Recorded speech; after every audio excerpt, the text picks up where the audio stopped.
A transition to a new leader is pivotal for the leader, the staff, and the business. One of the most important decisions a new leader must make is whether to stick with the existing team and for how long. In this episode, we'll discuss some of the important issues in deciding what, if any, staff changes to make and when and how to make them. Hi, I'm Rick Kendall. And I'm Fred Ball. Welcome to Management Mastery. The purpose of these podcasts is to share what each of us has learned about good and bad management in our combined over 40 years of experience, both as managers and executive coaches. During that time, we've coached managers at every level in companies from Fortune 100s to brand new startups in all major businesses, including nonprofits, government, and education. So whether you're just starting in your first management position or are an experienced manager looking to strengthen your management skills, we know our podcast will be valuable to you.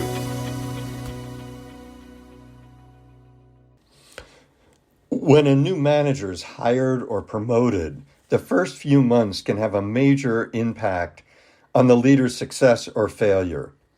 These transitions are pivotal times because everyone is expecting change, but the new leader has a lot to learn, including working relationships, the role staff play, and getting a detailed understanding of their own new role. Of course, the situation is very different depending on whether you are new to the group or have been promoted from within the team. We'll discuss each of them as your approach will be different for either case. In both cases, however, you'll be responsible for both the overall success of your team as well as each individual in it. Now, if you've been promoted from within a department, then you'll undoubtedly already have thoughts about the abilities and performance of many, if not all, the members of the team. You should have a sense of how much each member contributes to the success of the team, and you probably will also have some ideas about where the team's weaknesses are and what kind of staff you may need to address them. In these situations, there's an expectation that changes will be made, and you'll feel pressure to make them. Nevertheless, it's important that you take time to reassess each member of the team from your new perspective as the manager. Have any weak performers been given what they need to meet their potential? Have they been made aware that their performance has not been up to par? That's an important point, that you were, especially if you were promoted, as we're talking about, from within the department, you didn't have an inside look at a number of the people in the department. And you may have heard the rumors, heard what people are saying about who's strong and who's weak. And you have to make absolutely sure that you don't get swayed by those until you get in as the manager and have the time to literally walk around and see what people are doing and observe them and make assessment as to whether they really are strong or weak before you start to jump to any conclusions. Yeah, it's that's so true. And also, it's important to understand how the rest of the team views them. Because if you take action against someone who is perceived by the team to be very effective, you can negatively impact the morale of the team without really realizing it. No question. So the thing that makes the most sense is it's critical, in fact, in the first 1 to 3 months should clearly be a time of walking around, listening, watching, learning, even if you've been working with the people before, I would say. You should understand that retaining staff that are mediocre or poor isn't advisable, especially because you have been made manager to understand the team and how it works, and to improve performance through new ideas, making some tough decisions, and instilling a positive can-do attitude in the team. During the initial period, leaders may find that one or more of their direct reports are mediocre or are not willing to make the changes the leader wants to make. So, as I said, the important point here is give yourself some time in the beginning, 1 to 3 months, to see what people are doing, walk around, get to know people in their jobs, and see what's happening. New leaders often believe, or are sometimes told, or the culture demands, that the subordinates they inherit deserve a chance to prove themselves. This will depend on the company culture, and you need to know the company culture, and you need to know how much it is that it's going to support staff more than some managers would like. Most new managers would agree with the statement and hope that they don't have to deal with a staff member who is mediocre right off the bat. If they do have such a case, the leader often thinks, well, I can help that person improve. Perhaps more, you think to yourself, perhaps more than the last boss. Or with my leadership ability and ability to listen and support, the person will improve. Yeah, there's always that impulse to do that. But another thing sort of related to that to keep in mind is, as the new manager, especially one coming from the outside, is that some staff will try to play the new manager. This happened to me when I took over a group and it came from outside the company. One of the more senior people on the team also from initially seemed to be one of the most gung-ho, one of the most, active members of the team. I noticed no matter when I came in the morning, his door was always open, the light was on, his jacket was hung on the back of his chair, and I figured, well, he's off already, working the company out, doing good work. And then when I left at night, no matter how late I left, boy, his jacket was still on his chair and the light was on, the door was open. And it took me some time to realize that his door was always open, the light was always on, his jacket was always on the back of his chair. And then I started getting complaints from his suppliers that he was making them take him to expensive restaurants, that he was having them write his reports for him. And he also seemed to be plagued with bad luck, family illnesses and other misfortunes that took him away from the office a lot.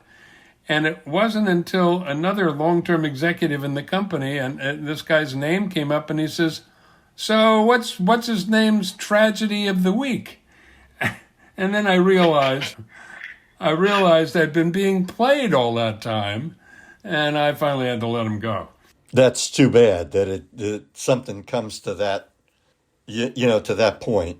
But look, that's sometimes you do have to make changes in your team, and although initially the new manager will most likely not be held accountable for an inherited team's performance for a period of time, and let's say that's approximately 2 or 3 months, which is the same time that you'll be walking around understanding the situation, that situation will change and performance will be the manager's responsibility. Not only is performance an issue, but weak staff dilutes the leader's time and energy that should be spent elsewhere. This requires a balanced approach, since you don't want to be unfair or expect results that are not possible to meet. So in that first 3-month period, if it becomes apparent that there are one or more staff members who are weak, then you need to begin to decide how you're going to take action. Once problems are identified, you can then try and deal with the staff member informally to help them to turn things around. I always try to look to see if the manager that I'm coaching can do that first, is to meet with the person informally and see if by pointing things out they can help to turn things around. They also sometimes find out some personal things that are going on. Sometimes you get a really good employee who's having a tough time personally, and that's made their performance go down. And once the manager understands that, they're going to help them through that period of time, and hopefully the person bounces back. But after the informal meeting, if that doesn't produce results, then you always have the option for a formal process that can be started, which is a performance improvement plan. And as we've talked about, they're often a time of 3 to 6 months to give someone an opportunity and tell them what you need and how they need to improve. At the conclusion of that plan, a decision can then be made whether the person should continue to be on the team or not. Yeah, and I think another scenario here is where you come in as a manager and your predecessor was lax, was not demanding, was allowed things to slip. And people, they'll go with the flow. And if they think, well, nobody really cares, so why should I? So sometimes you have to turn a culture around that way. And that can take time, but and you've got to communicate with people that, things are different. And the good staff will respond positively to that. They want to be challenged. They want to be have good work demanded of them. So you have to make those assessments as the new manager. There's no question. And the good staff, nothing infuriates them more than to have someone who is inefficient, who's not carrying their weight, and throwing more work onto the shoulders of the good people. And nothing is more frustrating than that. Oh, absolutely. And the other thing to keep in mind, we're talking about a fairly short time frame here, but the longer you keep a poor performer, the harder it is to let them go. I mean, we're all people and we all have strengths and weaknesses. And someone who's a poor worker may be a really nice person who's willing to pitch in during a crisis and has lots of friends in the department and all of that. But at the end of the day, it's really about getting the work done. And if you finally have to make a decision about keeping them on the team, the fact that they're nice and helping. I had a situation one time where I was coaching someone, and they were the person that they were was a manager for them, was told that he had to let someone go, and there was good reason to let someone go. But that the person who was supposed to be let go had been in the wedding of the manager who had to let him go, and ultimately the decision was made. Oh, okay, this has gone on long enough. The person has to be sat down and talked to. And so when the manager was sitting down and talking to the person, the manager broke into tears because the person he had to fire had been in his wedding and so forth. But ultimately, that decision had been made, and he had to follow through on it. It's just that it took a number of months longer than it should. Oh, yeah. No, I think anybody who's been a manager, myself included, has been down that path where you have to let somebody go. That I had to let somebody go once. I had hired them. I'd moved them from the Midwest, and carpooled with them for many months. But they just couldn't do their job. And what was interesting, and I've mentioned this before in a previous episode, they were almost more relieved than I was when I finally had to pull the trigger. So, very often in those situations, the only person more miserable than you as the manager is the person that needs to be let go, and they know it. So, yeah. Yep. So you also need to keep in mind that not only will your boss be watching how you deal with the situation, but your whole team will be watching. So it's important to be fair, yet decisive in how you handle staff who aren't performing adequately. Remember, they are holding not only you, but your whole team back. In this episode, we've discussed how important it is for each new manager, whether they were promoted from within or are new from the outside, to quickly assess the performance of every team member and act quickly to deal with any poor performing members and to do so fairly but decisively. We hope you have found this podcast useful and will come back again for more management mastery. If you have any comments about this or any of our episodes, or would like to find out more about our other services, including one-on-one coaching and group seminars for managers, visit our website at careercoachclass.com. Thanks for listening.